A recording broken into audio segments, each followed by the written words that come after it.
Good morning, ma'am. Good afternoon, ma'am. Good afternoon, everyone present here. Today we will play on the topic dowry suicide. Now we will introduce ourselves with the characters. Myself, Rutuja Karkate. I am playing the role of neighbor. Myself, Rutuja Ambedkar. I am playing the role of victim's mother, Vimla Devi. I am Megha Bakshi. I am playing the role of victim's friend. Myself, Prayeshi Pawar, and I am playing the role of prosecutor. माझं नाव प्रदीप वानखडे आणि मी अकृतचा मामा.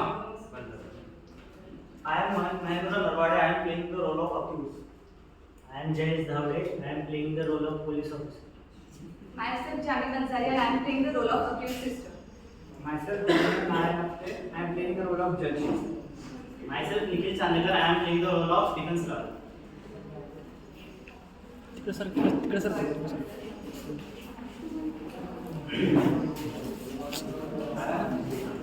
Ma'am face तिकडे करून म्हणायचं. Start.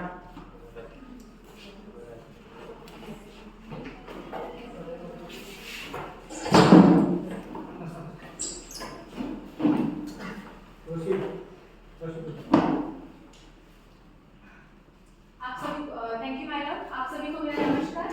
जैसा कि आप सब लोगों को पता है, आज हम यहाँ इतनी बहुत निर्दयी घटना के बारे में बात करने के लिए, एक लड़की जिसके ऊपर निराधार बेबस लड़की जिसके ऊपर अत्याचार हुआ है, उसके घर वालों ने, उसके ससुराल वालों ने, खासकर कि उसके पति ने उसको दहेज के लिए परेशान कर उसको आत्महत्या करने के लिए मजबूर कर दिया है.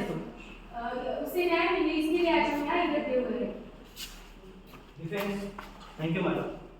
तो जैसा कि आप हम देख रहे हैं देश में कि बहुत सारे केसेस दिखाए जा रहे हैं, जैसे कि औरत अपने राइट्स का, अपने कॉन्स्टिट्यूशनल राइट्स का गलत फायदा उठा रही है, अपने पति या उनके लवर पे बहुत सारे केसेस कर रहे हैं जो कि मायने में देखा जाए तो गलत है. इस तरह का फेक केस. तो अभी ऐसे ही हमारे क्लाइंट किरण यादव पे एक केस हुआ है जो कि डाउरी डेथ के खिलाफ. लेकिन हम ये केस प्रूव करेंगे कि ये जो बुनियाद इन पे लगाए गए सारे नकली है और एकदम गलत है. Thank you. जो विक्टिम की मदर है विमला देवी, मैं उन्हें पहले बुलाना चाहूंगी. मेरा पहला रिक्वेस्ट, जो भी कहेंगी सच कहेंगी. जो भी कहूँगी सच के सिवा और कुछ नहीं कहूँ. तो विमला देवी जी, आप मुझे बताइए कि आपकी बेटी के और उनके ससुराल वालों के साथ कैसे संबंध है.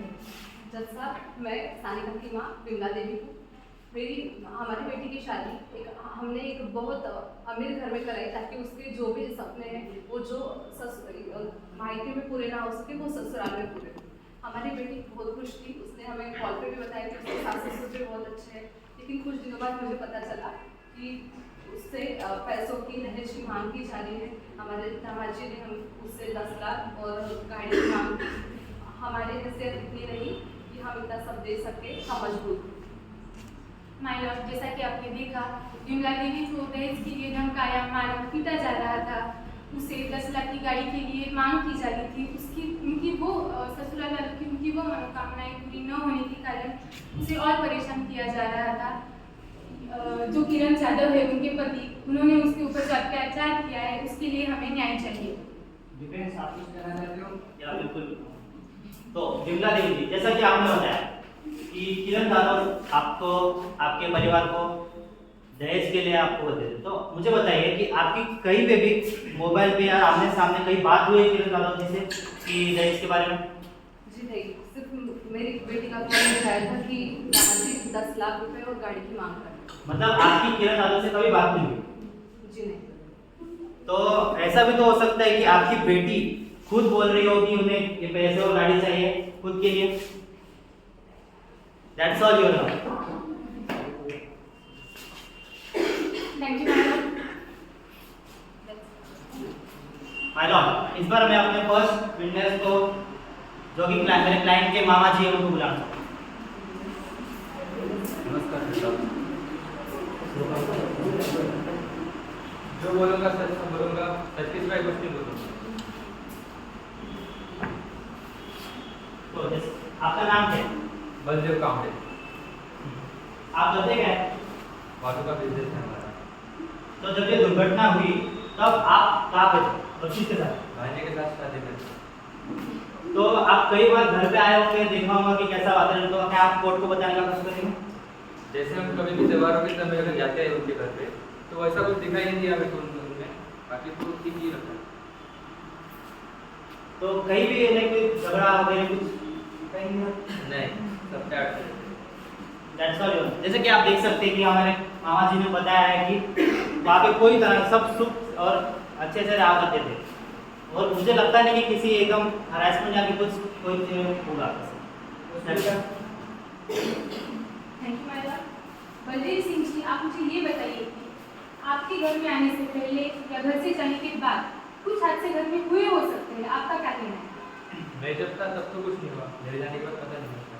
हाँ, तो मेरा पॉइंट यही है जज साहब, इनका कहना है ये जब घर में थे तब पूरा घर शांत या सुखी जीवन जग रहे थे जो पति पत्नी थे, लेकिन इनके जाने के बाद जो झगड़े हुए या उसके किरण ने सानिका के ऊपर जो अत्याचार किए हैं उसके घाव हमें दिखाई पड़ते हैं, उस घाव के बारे में आप क्या कहना चाहेंगे?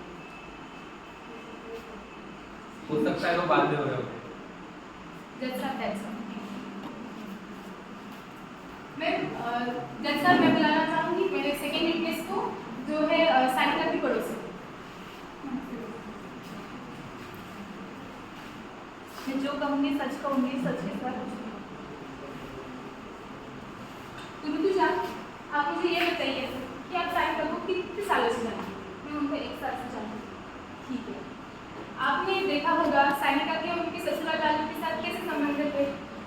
जसं आप त्यांच्या घरी खूप भांडणं होत असायची, म्हणजे जी सानिका होती ती नेहमी घाबरलेली असायची, तिला जर काही विचारलं तर ती खूप उदास राहायची, गुमसुम करायची आणि तिच्या डोक्यावर घाव वगैरे पण कधी कधी दिसायचे. इनको बस लोगों के घर में जाना बोलो।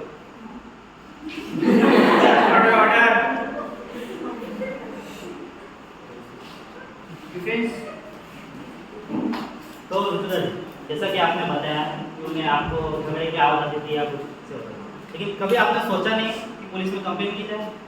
मी विचार केला होता, पण जे सानिकाचे हसबंड आहेत ते खूप ड्रिंक करत होते, त्यांना घाबरली द्यावी, तर मग कंप्लेंट केली. तो आपको अभी उनसे डर नहीं लगता उनके परिवार से? नाही, ज्यावेळेस सानिकाची बंद होती त्यावेळेस मी तिची मदत नाही करू शकली, पण आता डेथ झाल्यानंतर मी तिला न्याय मिळावा यासाठी मी आले. मुझे तो हंसी आती है ऐसे। जैसा कि आप देख सकते हैं ये इमोशनली फायदा उठा रहे हैं इस केस में, जो कि बिल्कुल गलत है। मैं जज साहब से सिर्फ यही गुजारिश करूंगा कि इस केस को गवाह और सबूतों से पेश किया जाए, ना कि ऐसे इमोशनल। माय लॉर्ड, मेरा कहना बस यही है कि सानिका के ऊपर जो अत्याचार हुए, जैसा कि ऋतुजा ने कहा, उन्होंने घर में से बहुत बार आवाज़ें सुनी है सानिका को मारने की, सानिका के चिल्लाने की, चीखने की, जो उसका दर्द था, जो वो बात नहीं कर पाती थी, वो सारी चीज़ें ऋतुजा ने हमें बताई है। That's all, ma'am. अब मैं अपने सेकंड विटनेस मेरे क्लाइंट के बहन को बुलाना चाहूँगा। जज साहब, मेरे भाई ने कुछ नहीं किया है, अरे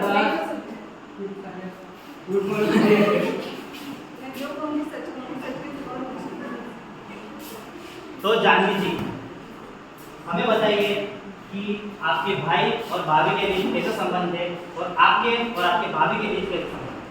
मेरे भैया और भाभी just like happily married couple ही रहते थे, उनके बीच में ऐसा कुछ भी झगड़ा वगैरह नहीं होता था, और मेरा और मेरी भाभी तो एकदम घर में तरह रहते थे। या फिर ऐसा कभी हो सकता है कि आप वहाँ पे ना हो और वहाँ पे कुछ हुआ हो, ऐसा कुछ? नहीं, मैं वर्क फ्रॉम होम करती हूँ, तो मैं ऑल टाइम घर में रहती हूँ और मैनेज करके कुछ नहीं देती। तो देखिए जज साहब, जैसा आप देख सकते हैं कि यहाँ पे कुछ भी ऐसा कुछ अलग वातावरण नहीं है, जब सब शांत और अच्छे तरीके से रह रहे हैं। तो मुझे लगता नहीं कि जैसे हमारे अभी उसको बताया जा रहा है, लेकिन वो ऐसा कुछ है नहीं, क्योंकि ये बेकसूर है। That's all.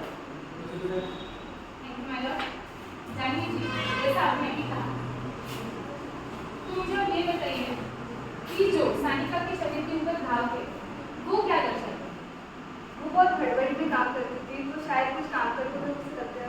आपको लगता है जो उसके शरीर के ऊपर घाव थे, उसके हाथों पर, पैरों पर या चेहरे पर, या वो चल नहीं पाती थी, अच्छे से बोल नहीं पाती थी, वो काम करने की वजह से लगने के घाव थे या कुछ और भी हो सकता है? That's all, ma'am. Thank you. जज साहब, मैं अपने क्लाइंट को बुलाना चाहूँगा।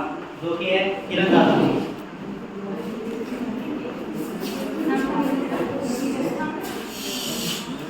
अभी कहूँगा और सच तो कहूँगा, सच भी कहूँगा।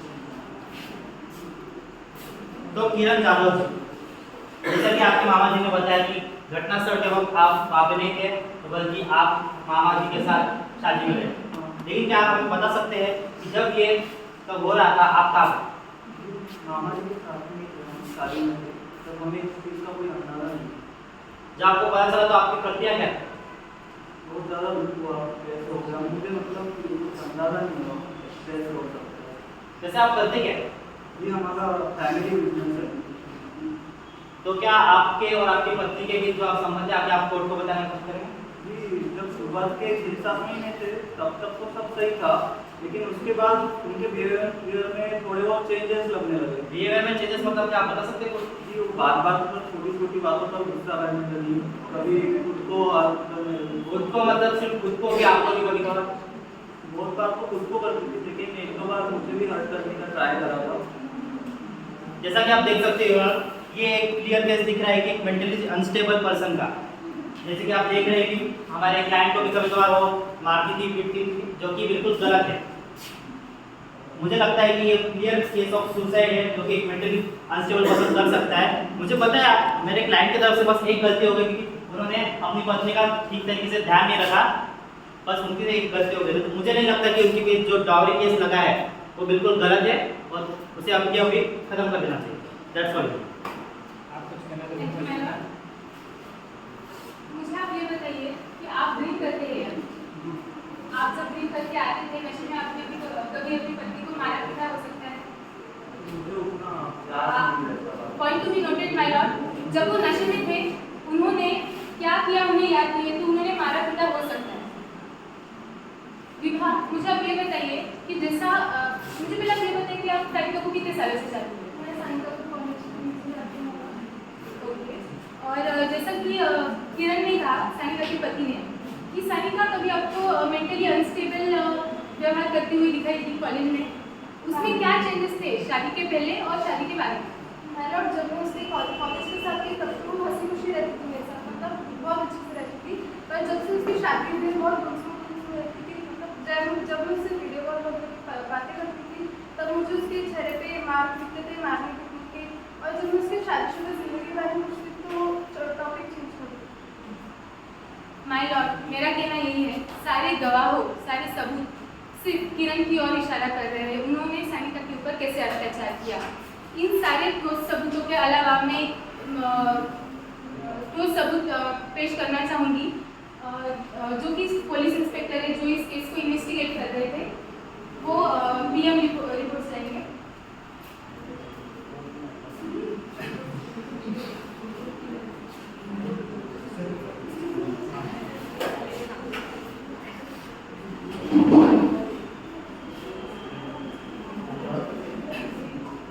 जेव्हा ही घटना घडली होती तेव्हा आम्हाला कॉल आला होता, तेव्हा आम्ही घटनास्थळी पोहोचलो. तर तेव्हा बॉडी हँगिंग कंडिशनमध्ये होती आणि स्टूल पण खाली पडलेला होता. तेव्हा मग आम्ही बॉडी पोस्टमॉर्टमला पाठवली. त्यावरून पीएम रिपोर्ट असा आला आहे की हा it was clearly a suicide, म्हणजे गळ्यावर हँगिंग मार्क होते, लायगेचर मार्क होते आणि फेस पेल होता, सायनोस होता आणि तर ही पोटरी होती. यावरून आणखी तिच्या शरीरावर खूप मारहाणीचे जखमीचे निशाण होते. यावरून सिद्ध होते की हे तिने कंटाळून आत्महत्या केली होती. डिफेंस कुछ बोलना चाहते हो? यूनार, मुझे इस केस को स्टडी करने के लिए कुछ और वक्त चाहिए। आपको पहले से बहुत ज़्यादा टाइम दिया है, अभी कोर्ट आपको टाइम नहीं देगा। तो सारे गवाह और सबूत देखकर ये पता चलता है कि गुनाह किरण शर्मा ने किया है और